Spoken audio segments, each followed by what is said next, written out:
Assalamualaikum warahmatullahi wabarakatuh. Waalaikumsalam. Selamat malam bagi kita semua yang saya hormati, teman-teman dari media massa yang hadir pada kesempatan malam hari ini. Saya ingin menyampaikan tentang perkembangan penyidikan perkara dugaan tindak pidana korupsi dalam kegiatan importasi gula pada Kementerian Perdagangan Republik Indonesia tahun 2015 sampai dengan 2000.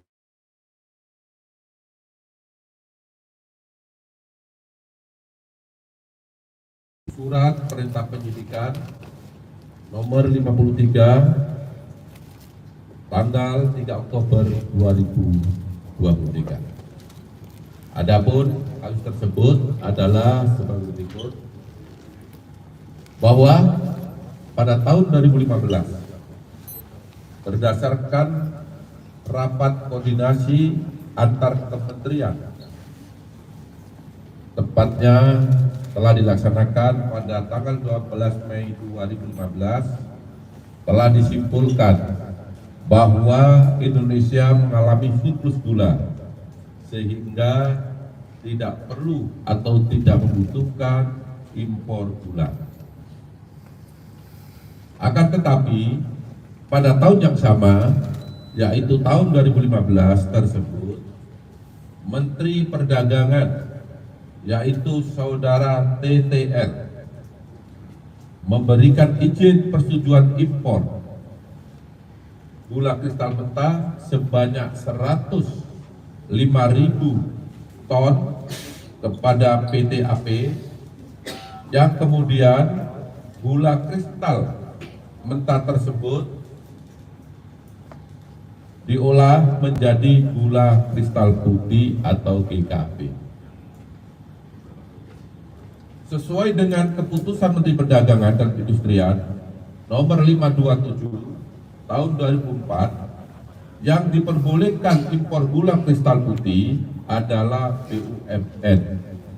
Tetapi berdasarkan persetujuan impor yang telah dikeluarkan oleh tersangka TTL, impor gula tersebut dilakukan oleh PT AP, dan impor gula kristal mentah tersebut tidak melalui rapat koordinasi atau rakor dengan instansi terkait serta tanpa adanya rekomendasi dari Kementerian Perindustrian guna mengetahui kebutuhan real gula di dalam negeri.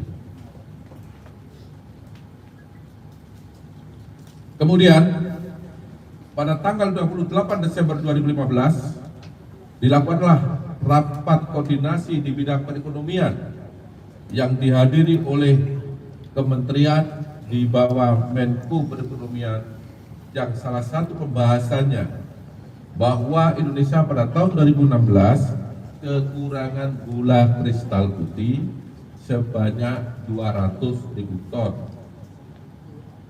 dalam rangka stabilisasi harga gula dan pemenuhan stok gula nasional. Pada bulan November sampai dengan Desember 2015, tersangka CS selaku Direktur Pengembangan Bisnis PT PPI, Perusahaan Perdagangan Indonesia, memerintahkan staf senior manajer dari Pindrang, Faisal Picture Channel melaporkan atas nama P untuk melakukan pertemuan dengan 8 perusahaan swasta yang bergerak di bidang gula, padahal dalam rangka pemenuhan stok dan stabilisasi harga seharusnya diimpor adalah gula kristal putih secara langsung, dan yang dapat melakukan impor tersebut hanya BUMN. Bahwa ke-8 perusahaan swasta yang mengelola gula kristal mentah menjadi gula kristal putih sebenarnya izin industrinya adalah produsen gula kristal rafinasi yang diperuntukkan untuk industri makanan, minuman, dan farmasi. Setelah ke-8 perusahaan tersebut mengimpor dan mengelola gula kristal mentah menjadi gula kristal putih, selanjutnya PT PPI seolah-olah membeli gula tersebut, padahal senyatanya gula tersebut dijual oleh perusahaan swasta, yaitu 8 perusahaan tersebut, ke pasaran atau ke masyarakat melalui distributor yang terafiliasi dengannya dengan harga 16.000 per kilogram, yaitu harga yang lebih tinggi dari HIT saat itu 13.000, dan tidak dilakukan operasi pasar. Bahwa dari pengadaan dan penjualan GKM yang telah diolah menjadi gula kristal putih tersebut, PT PPI mendapatkan fee dari 8 perusahaan yang mengimpor dan mengelola gula tadi sebesar Rp105 per kilogram. Bahwa kerugian negara akibat perbuatan importasi gula yang tidak sesuai dengan ketentuan perundang-undangan yang berlaku, negara dirugikan sebesar kurang lebih 400 miliar rupiah. Bahwa selanjutnya pada hari ini Selasa 29 Oktober 2024, penyidik pada Jaksa Agung Muda Tindak Pidana Khusus Kejaksaan Agung Republik Indonesia menetapkan status saksi terhadap 2 orang menjadi tersangka karena telah memenuhi alat bukti bahwa yang bersangkutan telah melakukan tindak pidana korupsi. Adapun kedua tersangka tersebut adalah 1. TTL selaku Menteri Perdagangan periode 2015 sampai dengan 2016 berdasarkan surat penetapan tersangka nomor TAP garis datar 60 garis miring F.2 garis miring FD.2 garis miring 10 garis miring 2024 tanggal 29 Oktober 2024. Yang kedua, tersangka atas nama CS selaku Direktur Pengembangan Bisnis pada PT PPI periode 2015-2016 berdasarkan surat perintah penetapan tersangka nomor TAP garis datar 61 garis miring F.2 garis miring FD.2 garis miring 10 garis miring 2024 tanggal 29 Oktober 2024, bahwa terhadap kedua tersangka dilakukan penahanan rutan selama 20 hari ke depan. Untuk tersangka TTL di Rutan Salemba, Cabang Kejaksaan Negeri Jakarta Selatan, berdasarkan surat perintah penahanan nomor 50 tanggal 29 Oktober 2024, dan untuk tersangka CS ditahan di Rutan Salemba, Cabang Kejaksaan Agung berdasarkan surat perintah penahanan nomor 51 tanggal 29 Oktober 2024. Para tersangka disangka melanggar pasal 2 ayat 1 atau pasal 3 junto pasal 18 Undang-Undang Republik Indonesia tahun nomor 31 tahun 1999 sebagaimana diubah dengan Undang-Undang Nomor 20 Tahun 2021 junto Undang-Undang Republik Indonesia Nomor 31 Tahun 1999 tentang perubahan atas Undang-Undang RI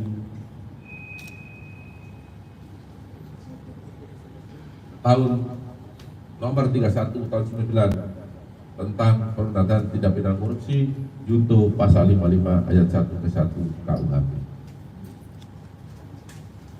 Demikian yang dapat saya sampaikan. Mohon maaf apabila ada yang kurang jelas dalam penjelasan saya. Saya akhiri, wabillahi taufiq wal hidayah. Wassalamualaikum warahmatullahi wabarakatuh. Waalaikumsalam warahmatullahi wabarakatuh. Baik, terima kasih Direktur Penyidikan. Rekan-rekan media, itu keterangan yang sudah disampaikan oleh Pak Direktur Penyidikan, saya kira sangat lengkap ya. Kalau ada hal-hal yang ingin didalami, barangkali ada 1-2 pertanyaan, silakan. Dan sebelumnya kami informasikan bahwa nanti kita turun secara beraturan saja, dan barangkali kedua tersangka akan diturunkan setelah kita semua sudah menunggu di bawah ya. Saya kira begitu. Ada pertanyaan? Cukup? Pak, penegasan aja Pak untuk peran Dari mana Pak? Rama dari Raja Sinta. Penegasan aja untuk peran dari Mendak 2015-2016 ini Pak TL ya, itu seperti apa? Sejauh mana Pak? Silakan Pak Dir. Penegasan terhadap peran dari TTL ya. Jadi sudah jelas Pak. Saya rasa tadi sudah cukup jelas ya, bahwa TL ini tadi yang pertama adalah telah memberikan penugasan kepada perusahaan ya untuk mengimpor gula kristal mentah menjadi gula yang kemudian diolah menjadi gula kristal putih dalam rangka stabilisasi harga gula di masyarakat. Karena pada saat itu gula langka, harga melambung tinggi. Padahal seharusnya yang berhak melakukan impor gula untuk kebutuhan dalam negeri dalam rangka stabil harga adalah BUMN yang ditunjuk oleh Menteri Perdagangan. Itu pun adalah seharusnya gula kristal putih, bukan gula kristal mentah. Ya, sudah jelas? Saya kira begitu ya. Ada yang lain? Cukup? Oke, karena tidak ada lagi, saya kira kami sampaikan terima kasih. Untuk dari kasus maaf ini dari peradilan untuk karena ini impor dari gula, apakah dari pihak Bea Cukai juga ada lagi tersangkanya Pak? Terima kasih. Baik, untuk tersangka lain ya kita ikuti perkembangan dari hasil penyidikan. Artinya tidak menutup kemungkinan akan bertambah tersangka lain apabila telah ditemukan bukti yang cukup bahwa yang bersangkutan telah melakukan tindak pidana korupsi. Ya. Pak, satu lagi izin. Alkah dari Media Indonesia. Ini untuk penegasan aja Pak, dari kapan penyidik sudah menyidik kasus ini? Mungkin dalam hitungan bulan atau hitungan tahun sudah mendalami kasus ini, dan bagaimana nantinya ketika publik menilai ada politisasi di balik penyidikan ini dan penetapan tersangka TTL ini, bagaimana sikap Kejagung merespon? Terima kasih. Baik, terima kasih pertanyaan yang sangat bagus. Bahwa penyidik bekerja berdasarkan alat bukti, itu yang perlu digarisbawahi. Tidak terkecuali siapapun pelakunya, ketika ditemukan bukti yang cukup, maka penyidik pasti akan menetapkan yang bersangkutan sebagai tersangka. Saya ulangi, tidak memilih atau memilah siapa pelakunya, sepanjang memenuhi alat bukti yang cukup. Terima kasih. Ya. Penyidikan dalam perkara ini sudah cukup lama, sejak Oktober 2023. Jadi kalau dihitung mungkin 1 tahun. Dengan jumlah saksi sekitar 90.